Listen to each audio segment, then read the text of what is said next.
안녕하세요. 노마드 루이스입니다. 오늘은 여기 코엑스에 행사가 있어서 이렇게 방문을 하게 되는데, 오늘 온 김에 저희 쇼피파이 담당해 주시는 홍숙주 강사님이 있어서 같이 이것저것 쇼피파이하고 드롭시핑에 대해서 한번 얘기를 해보려고 합니다. 이렇게 영상을 찍는 이유는 별다른 건 없고요. 지금 현재 쇼피파이를 왜 해야 되는 건지, 드롭시핑을 왜 해야 되는 건지, 이런 얘기들을 한번 해보려고 합니다. 소개 좀.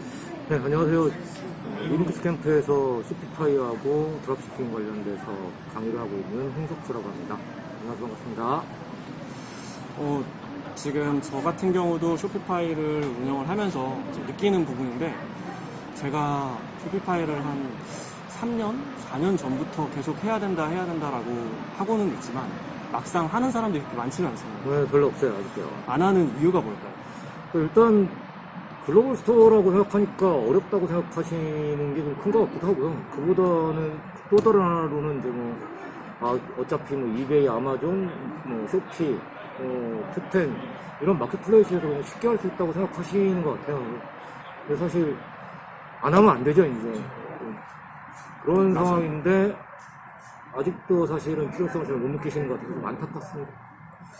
이게 쇼피파이 같은 경우는 이제 자사몰로 운영을 하겠지만, 사실상 쇼피파이로 상품 팔 때도 되게 많이 필요로 한데, 이게 내 상품을 홍보하기 위해서 회사 홈페이지 이외에도, 영문 홈페이지 이외에도 내 자사몰이 있으면 홍보를 하는데 훨씬 더 효과적이잖아요. 그렇죠. 네. 바이어들 입장에서는 이제 영문 홈페이지만 보는 것뿐만 아니라 이런 쇼피파이라든지 또는 SNS 채널이라든지 이런 것들을 같이 보게 될 확률이 훨씬 더 높기 네. 때문에, 네, 그렇죠. 이런 이유 때문에도 사실상 쇼피파이가 좀 필요로 한 것 같아요. 네, 맞아요.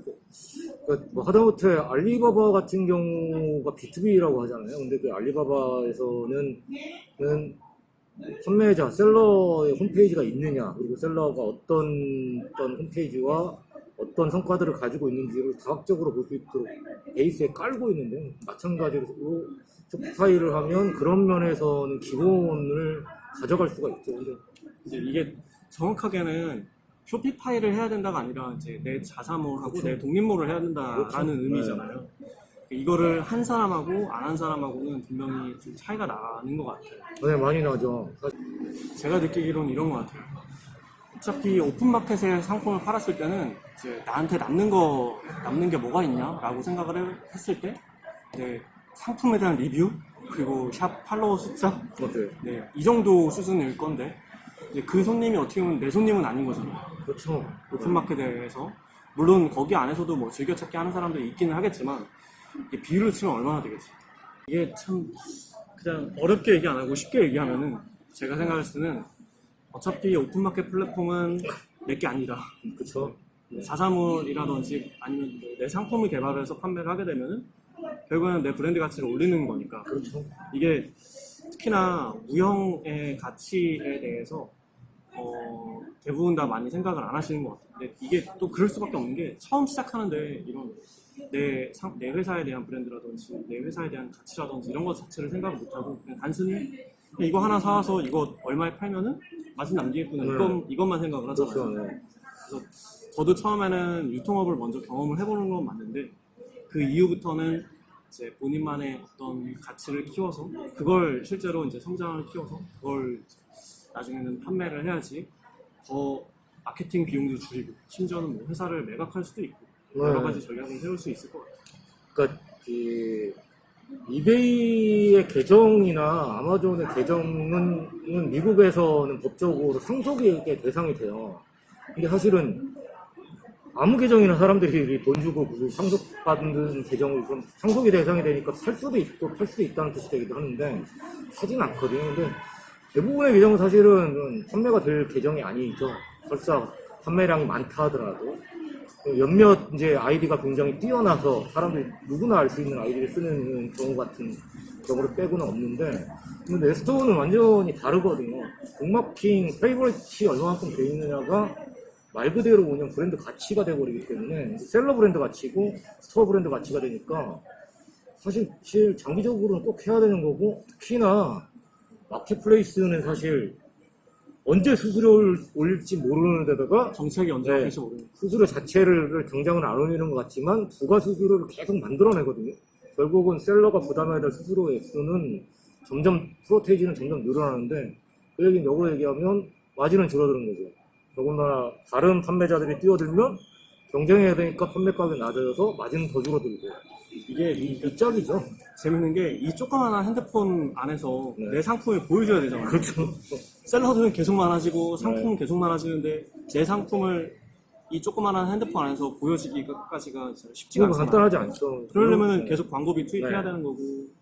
물론 스토어를 하고 운영해도 광고 홍보비가 나가는 건 똑같긴 한데 그 비용이 이베이, 아마존 이런 마켓플레이스 하는 비용하고보다 멀뚱하게 높으냐 그렇진 않다라는 거거든요. 사실 잘못 착각들 하시는 게 웹사이트, 웹스토어, 글로벌 스토어를 홍보하려고 하면 홍보비가 뭐 수백만 원, 수천만 원씩 들어가야 된다 이렇게 생각하시는 경향들이 있는데 그건 진짜 말 그대로 삼성이나 LG 같은 대기업들이나 수천만 원, 수억씩 들여서 하는 거고 그렇게 하지 않고도 뭐 한 달에 하루에 2, 3만 원 또는 만 원 한 달에 뭐 그렇게 해서 뭐 5,000원. 네, 20만 원, 30만 원 가지고도 스토어 홍보할 수 있거든요. 광고할 수 있고. 사실은 그런 생각들을 못 하니까 내가 온라인에 스토어를 만들면 어마어마한 비용이 들 거라고 생각하는데 어떻게 보면 이베이, 아마존에서 큐텐, 쇼피에서 광고하는 광고비보다 더 적게 들지도 몰라요. 그건 알 수가 없는데 그러니까 1차적으로는 너무 잘 모르시는 것 같아요. 글로벌 스토어가 어떻다라는 걸 그냥 막연하게만 생각하시고 어려울 거야 또는 돈 많이 들 거야 이렇게 생각하시는데 해보면 전혀 그렇지 않습니다.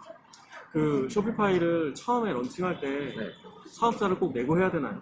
그걸 그렇지는 않아도 돼요. 사실은 실상은 그렇지 않아서 상관없어요. 이게 원칙은 어떻게 보면 우리나라에서 이제 사업을 하려면은 사업자 그렇죠. 등록을 하고 나서 사업을 해야 되는 게 맞는 건데 그건 원칙이죠. 일단은 지금 당장에 쇼피파이에서는 사업자가 없어도 뭐 내 샵 만드는 데는 제한은 없어요. 저는 없죠. 네. 제한 그렇게 이제 샵을 만들고 나서 상품이 판매가 되면 그때 사업자를 내도 사실 뭐 상관이 그때도 없는 되고 부분이고. 뭐 더 지나서 이제 나 개인 소득세가 아니라 사업 소득세를 내는 게 훨씬 낫겠다 싶으면 그때가 사업자를 내도 되겠죠. 물론 여기서 민감한 부분은 이제 국세청에서 우리나라 대한민국의 국세청에서 이거는 왜 사업자를 안 내고 하지라고 해서 문제가 될 수 있는 여지가 있을지 모르겠지만 그 정도 문제 제기할 만큼 될 정도면 진작에 아마 다들 사업자 냈을 거예요. 그러니까 고민할 지금 내용이 아니에요. 제가 봤을 때.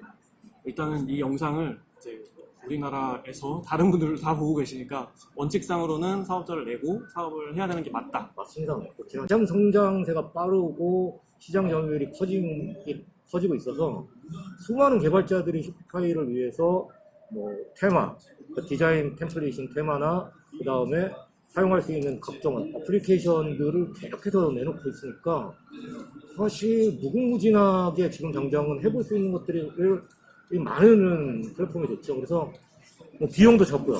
사실 그것 큰 장점이죠. 한 달에 뭐 3만 원 정도 비용이면 할 수 있는 플랫은 스토어를 만들 수 있으니까, 유지할 수 있으니까 그게 지금 쇼피파이가 가지고 있는 최대 장점이라고 할 수 있습니다. 저도 생각하기에 이제 국내에서 내가 이커머스를 하고 있는데 나는 해외로 확장을 하려고 하겠다. 처음에 선택이 뭐 이런 오픈마켓 플랫폼, 뭐 큐텐, 라자다, 이베이, 아마존, 쇼피 뭐 이거 이외에도 여러 가지 이런 해외 플랫폼들이 되게 많이 있는데 굳이 그것부터 신청을 안 해도 상관은 없어요. 다만 제가 좀 해드리고 싶은 얘기는 마케팅을 내가 좀 공부를 했다. 아니면은 내가 SNS를 좀 즐겨서 한다. 그러니까 마케팅을 공부했다라는 게 이런 퍼포먼스 마케팅 쪽에서 최소한 페이스북 광고라도 돌려보고 좀 책이라도 한 거 보고 그 정도로 하시면은 스토어를 이제 쇼피파이 같은 이런 글로벌 스토어를 안 할 이유가 전혀 없거든요. 맞아요. 그래서 어차피 오픈마켓도 판매해봤자 처음에 시간이 걸릴 수밖에 없어요. 그리고 이제 이런 쇼피파이 스토어도 시간이 걸릴 수밖에 없습니다. 뭐든지 처음에는 쌓아나가는데 시간이 걸릴 수밖에 없는데 어차피 그냥 이왕 할 거 뭐 오픈마켓도 하고 아니면 글로벌 스토어도 하겠다라고 하시는 분들은 그것도 나쁜 선택은 아니고요. 아주 좋은 선택이죠, 사실. 저는 권하고 싶은 선택이에요. 다만 두 개 다 같이 처음부터 병행을 하려면 시간이 좀 오래 걸릴 거예요. 아무래도 시행착오가 있을 테니까.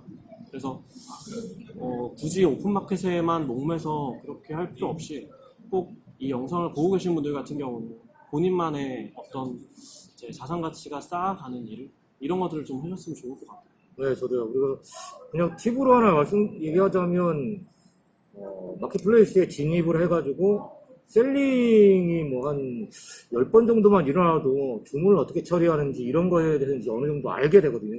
그러면 그때부터는 최소한 자신의 글로벌 스토어를 이제 준비해서 해도 된다고 생각을 해요. 그리고 해야 된다고 생각하거든요. 지금 우리나라에서 이제 쇼피파이가 알려지기 시작한 지 이제 2년 정도밖에 채 안 되는 상황인데, 여기서 더 늦으면 마치 이베이 아마존에 지금 시작해서 예전에 한 사람들은 좋았대는데 라는 걸 또 똑같은 소리를 하게 될 수도 있다고 생각합니다.